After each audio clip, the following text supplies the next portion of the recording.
Hey guys, here we are, back again with Kate D. Camello's The Tale of Despereaux.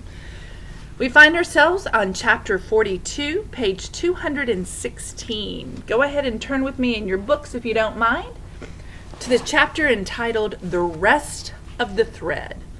When we left Despereaux, he was leaving the weeping king, who was la la la la la, I can't hear you. Very childish indeed. And he was off to find, Despereaux was off to find the Threadmaster. Chapter 42, The Rest of the Thread.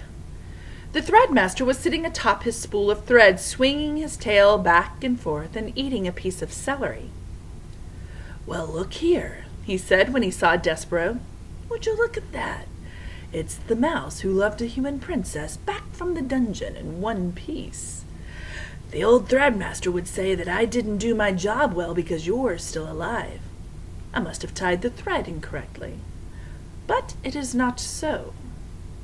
And how do I know it is not so? Because the thread is still around your neck." He nodded and took a bite of celery. "I need the rest of it," said Despereaux. "The rest of what? Your neck?" "The rest of the thread." "Well, I can't just hand it over to any old mouse," said the Threadmaster. "They say the red thread is special, sacred. Though I myself, after having spent so much time with it, know it for what it is." "What is it?" said Despereaux. "Thread," said the Threadmaster. He shrugged and took another loud bite of celery. "Nothing more, nothing less. But I pretend, friend, I pretend. And what, may I ask, do you intend to do with this thread?" "Save the princess." "Ah, yes, the princess, the beautiful princess. That's how this whole story started, isn't it?" "I have to save her. There's no one but me to do it." "Well, it seems to be that way with most things. No one to do the really disagreeable jobs except oneself. And how exactly will you use the spool of thread to save a princess?" "A rat has taken her and hidden her in the dungeon, so I have to go back to the dungeon, and it's full of twists and turns and hidden chambers." "Like a maze," said the Threadmaster. "Yes, like a maze. And I have to find my way back to her, wherever she is hidden, and then I have to lead her back out again. And the only way to do that is with the thread. Gregory the jailer tied a rope around his ankle so that he would not get lost."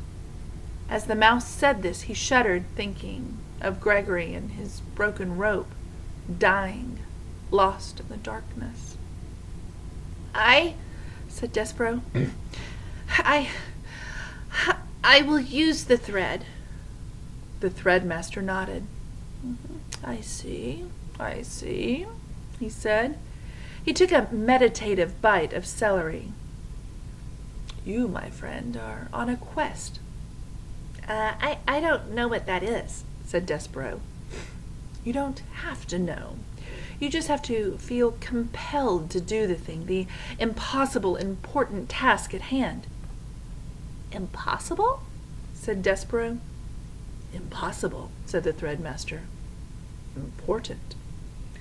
He sat chewing his celery and staring somewhere past Despereaux, and then suddenly he leapt off of his spool.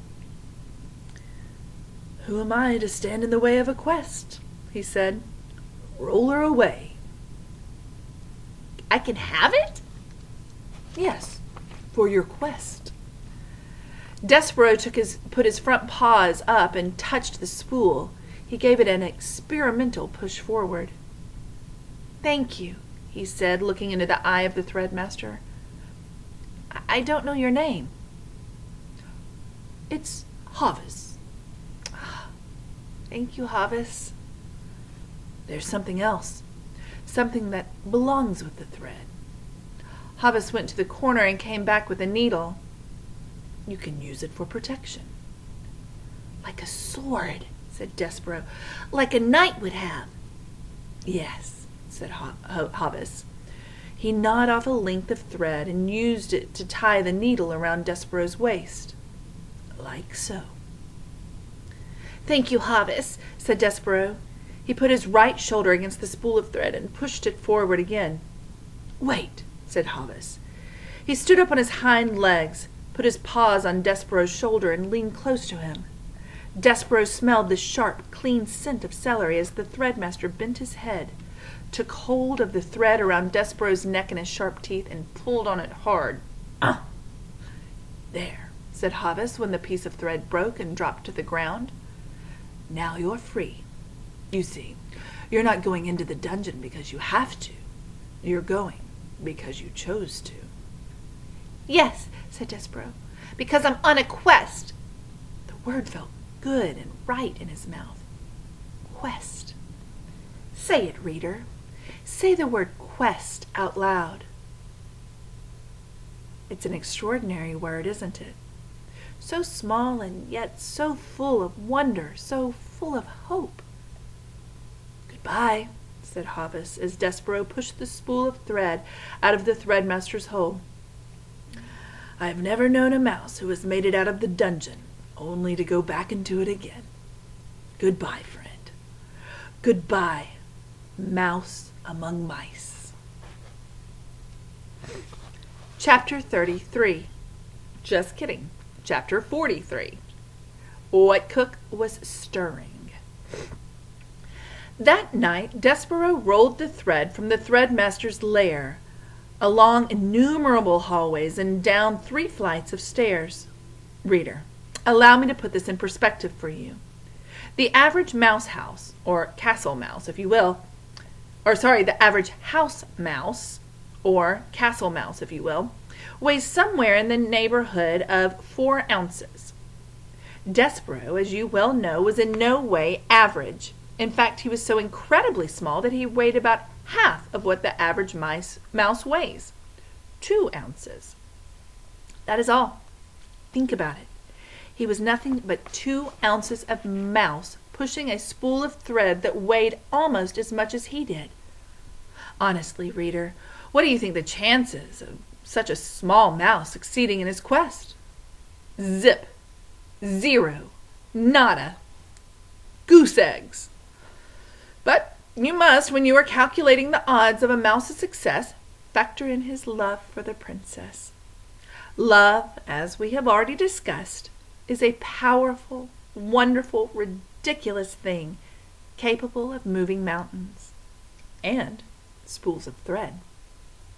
Even with the love and purpose in his heart, Despereaux was very, very tired when he reached the door to the castle kitchen at midnight.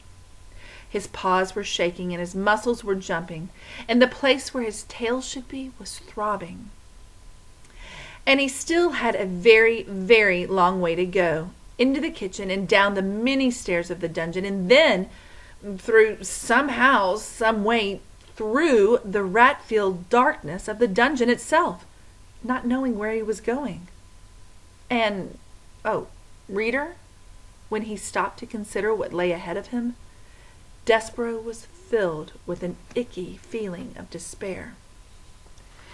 He leaned his head against the spool of thread, and he smelled celery there, and he thought of Hovis and how Hovis seemed to believe in him and his quest.